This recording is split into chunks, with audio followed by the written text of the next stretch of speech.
kembali lagi dengan aku Anastasia yang akan nemenin sobat setia pecinta dunia olahraga dengan memberikan informasi menarik mengenai seputar dunia olahraga. Mungkin teman-teman hari ini akan bertanya, aku mau ngasih informasi apa sih buat teman-teman? Nah, sebelum itu teman-teman harus like, comment, and subscribe terlebih dahulu ya, biar YouTube ini bisa bermanfaat bagi teman-teman semua. Pada kali ini, Anas mau kasih informasi menarik seputar dunia bulu tangkis mengenai fakta-fakta menarik kemenangan tim Thomas Indonesia di Piala Thomas tahun 2020 di segmen Kisah Sang Juara.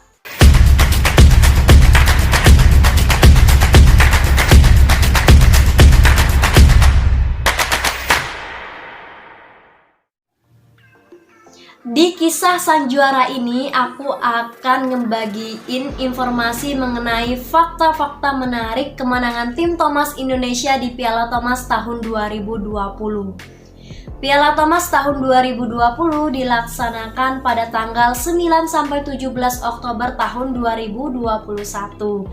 Buat teman-teman yang tanya, kenapa namanya Piala Thomas tahun 2020 sedangkan dilaksanakan pada tahun 2021? Teman-teman harus tahu nih ya, Piala Thomas itu dilaksanakan 2 tahun sekali, di mana 2 tahun sebelumnya dilaksanakan pada tahun 2018. Jadi, seharusnya memang Piala Thomas dilaksanakan tahun 2020. Namun karena kasus Covid yang semakin meningkat membuat banyak pertandingan dibatalkan, salah satunya itu Piala Thomas yang digantikan pada tahun 2021. Piala Thomas ini merupakan ajang bergu putra yang paling bergensi. Pada pertandingan kemarin, Indonesia satu grup dengan tim Aljazair, tim Thailand, dan tim Taiwan. Di penyisihan grup, Indonesia berhasil memberikan hasil yang sempurna, di mana berhasil mengalahkan tim Aljazair dengan skor 5-0, tim Thailand dengan skor 3-2, dan keluar sebagai juara grup saat berhasil mengalahkan tim Taiwan dengan skor 3-2 juga. Di babak perempat final, Indonesia bertemu dengan Malaysia dan skor akhirnya itu adalah 3-0 dan Indonesia berhak melaju ke babak semifinal. Nah, di babak semifinal ini Indonesia bertemu dengan tuan rumah yaitu Denmark.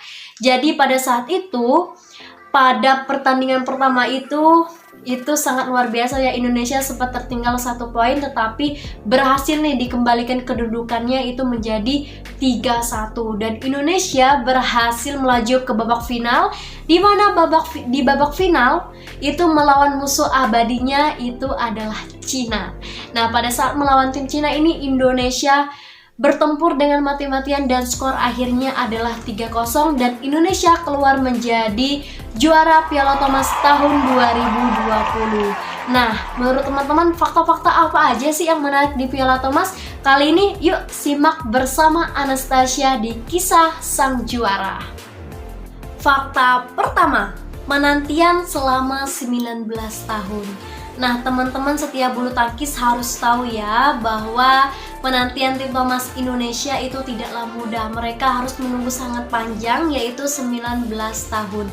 Dimana teman-teman harus tahu bahwa terakhir kali Piala Thomas itu dimenangkan pada tahun 2002. Padahal tahun 2016 itu Indonesia punya kesempatan untuk merebut kembali Piala Thomas. Namun tim Indonesia harus mengakui keunggulan Denmark yaitu dengan skor 2-3. Dan kemenangan Piala Thomas pada tahun 2020 ini merupakan kemenangan ke-14 dan sekaligus Indonesia pemegang gelar terbanyak Piala Thomas. Fakta kedua, Jonathan Christie menjadi penentu kemenangan tim Thomas Indonesia. Tunggal putra andalan Indonesia ini menjadi penentu kemenangan tim Thomas Indonesia di pertandingan ketiga.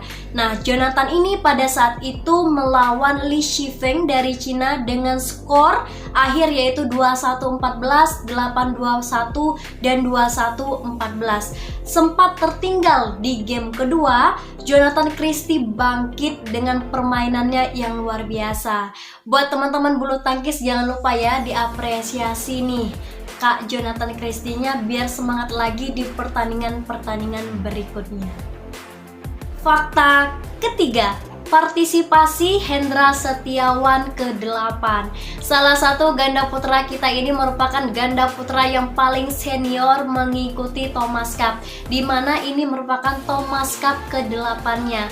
Nah, ia mengatakan bahwa Thomas Cup pertama kali buat dirinya itu adalah tahun 2006. Nah, sejak dari itu dia belum pernah mendapatkan gelar Thomas Cup. Pada tahun 2020 ini ia ditunjuk sebagai kapten tim dan berhasil memenangkan Piala Thomas dan membawa Piala Thomas kembali ke tanah air. Fakta keempat, yaitu adalah di mana bendera merah putih tidak bisa dikibarkan. Sanksi yang diberikan oleh WADA membuat tim Thomas Indonesia tidak bisa memberikan penghormatannya kepada bendera merah putih. Hal ini dikarenakan Indonesia dinyatakan tidak patuh terhadap kode etik anti doping dunia, dan sanksi yang diberikan oleh WADA ini sekarang masih berlanjut dan diproses. Dan sekarang para atlet banyak yang menyatakan bahwa mereka sangat kecewa karena tidak bisa mengibarkan bendera merah putih di Denmark waktu kemenangan mereka di Piala Thomas tahun 2020. Itulah beberapa fakta menarik mengenai kemenangan tim Thomas Indonesia di Piala Thomas tahun 2020. Buat sahabat-sahabat pecinta bulu tangkis, jangan lupa ya didukung terus atlet-atletnya berjuang di pertandingan manapun. Nah, buat sahabat-sahabat pecinta dunia olahraga, jangan lupa dukung terus channel YouTube ini dengan memberikan like, comment, and subscribe.